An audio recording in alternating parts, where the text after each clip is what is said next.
আসসালামু আলাইকুম। পৃথিবীর যে প্রান্ত থেকে দেখছেন এবং শুনছেন সবাইকে সালাম ও শুভেচ্ছা জানাচ্ছি। আসসালামু আলাইকুম।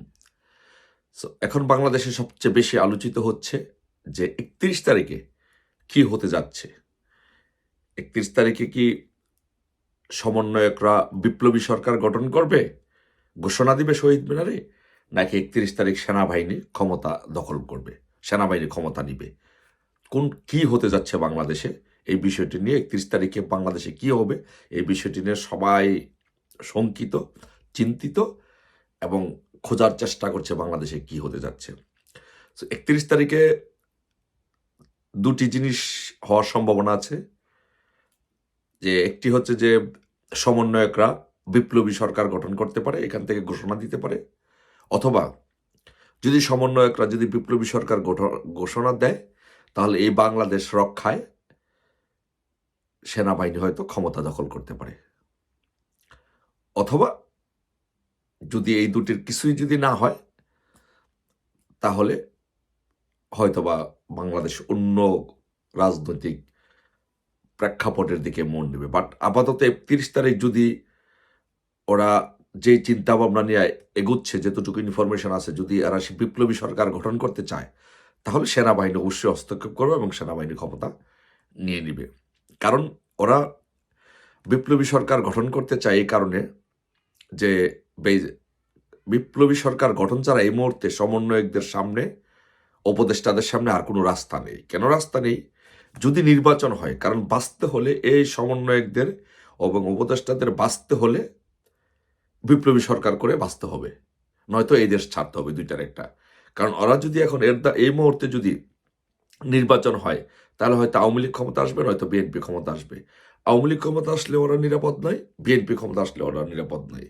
যেই ক্ষমতা আসে না কেন, তাদের গণপিটুনিতে নিহত হওয়ার সম্ভাবনা বেশি। কারণ পৃথিবীর ইতিহাসে যদি বিপ্লবীদের, সেটা অনেক লম্বা আলোচনা, পৃথিবীর ইতিহাসে যদি বিপ্লবীদের ইতিহাস খোঁজেন, তাহলে এরকমই হয়েছে। সো একইভাবে বাংলাদেশে এই জিনিসটি হতে পারে।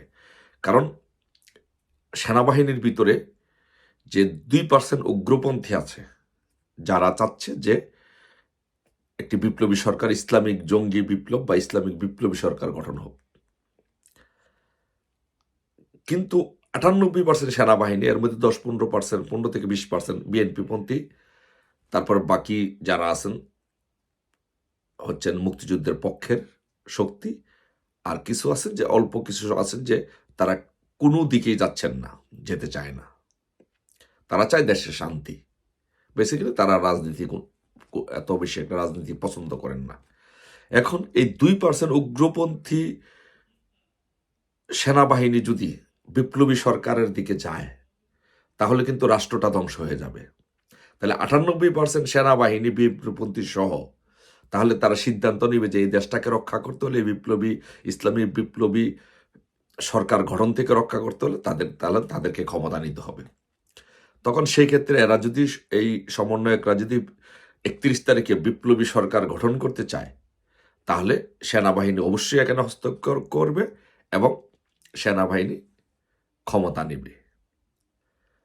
আর যদি ওরা বিপ্লবী সরকার গঠন না করে, তাহলে হয়তোবা 31 তারিখে সেনাবাহিনীর ক্ষমতা নেওয়ার সম্ভাবনা নেই। এই জন্য 31 তারিখকে ঘিরে একটি রাজনৈতিক অস্থিতিশীলতা এবং রাজনৈতিক একটি হাই টেম্পার বাংলাদেশে এখন চলছে, যে কি হতে যাচ্ছে 31 তারিখে।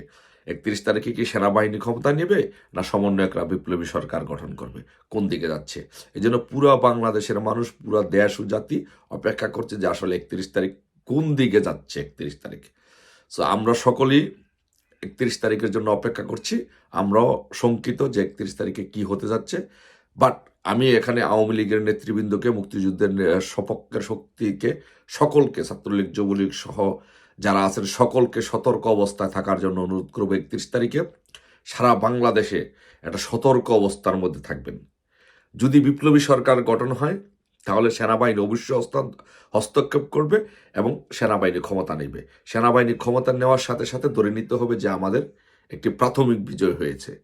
প্রাথমিক বিজয় হলে সাথে সাথে এদেরকে, এই সমন্বয়কদেরকে সবাইকে গ্রেপ্তার করা হবে, অ্যারেস্ট করা হবে, উপদেষ্টাদেরকে অ্যারেস্ট করা হবে। রাজপথের সাথে সাথে আমাদের সকলের রাজপথে অবস্থান নিয়ে সারা দেশ একসাথে আমাদের শক্তির জানান দিতে হবে, শক্তির মহড়াকে দিতে হবে, প্রদর্শন করতে হবে এবং রাজপথ যেন 31 তারিখ আমাদের থাকে সেই ব্যবস্থা করতে হবে। সেই জিনিসটির জন্য সকলকে সেই বিষয়টি 31 তারিখটি অবজারভেশনে রাখতে হবে এবং প্রস্তুতি নিয়ে রাখতে হবে 31 তারিখে যদি এরকম ধরনের কোনো ঘটনা হয় যে ওরা বিপ্লবী সরকার ঘোষণা দিতে চায় শহীদ মিনার থেকে 31 তারিখে দুপুর 3টায় যে সমাবেশ হবে, তাহলে সেনাবাহিনী যদি হস্তক্ষেপ করে তাহলে সাথে সাথে আমাদের সেনাবাহিনীর পাশে দাঁড়াতে হবে এবং এদের কাছ থেকে বাংলাদেশকে রক্ষা করতে হবে। তাই দেশের সকলকে, মুক্তিযুদ্ধের সপক্ষের শক্তির সকলকে, আওয়ামী লীগের সকল সহযোগী সংগঠনকে অনুরোধ করব যে আপনারা 31 তারিখে সকলে সতর্ক অবস্থায় থাকবেন, নজর রাখবেন, প্রস্তুতি নিয়ে রাখবেন, যদি কোনো ঘটনা ঘটে সাথে সাথে যেন আমরা রাজপথে নেমে আসতে পারি। সবাই আমরা 31 তারিখের অপেক্ষায়, আশা করি ইনশাল্লাহ যদি এরকম কিছু হয় যে সেনাবাহিনী হস্তক্ষেপ করে ক্ষমতা নেয়, তাহলে বাংলাদেশের রাজনীতির প্রেক্ষাপটে যেই ইসলামিক জঙ্গি বিপ্লব বা ইসলামিক রাষ্ট্র হওয়ার যে জঙ্গি রাষ্ট্র হওয়ার যে একটি তৎপরতা, সেই তৎপরতা থেকে বাংলাদেশ রক্ষা পাবে। বাংলাদেশ রক্ষা পাক, সবাই রক্ষা পাক, সবাই ভালো থাকুক। জয় বাংলা, জয় বঙ্গবন্ধু।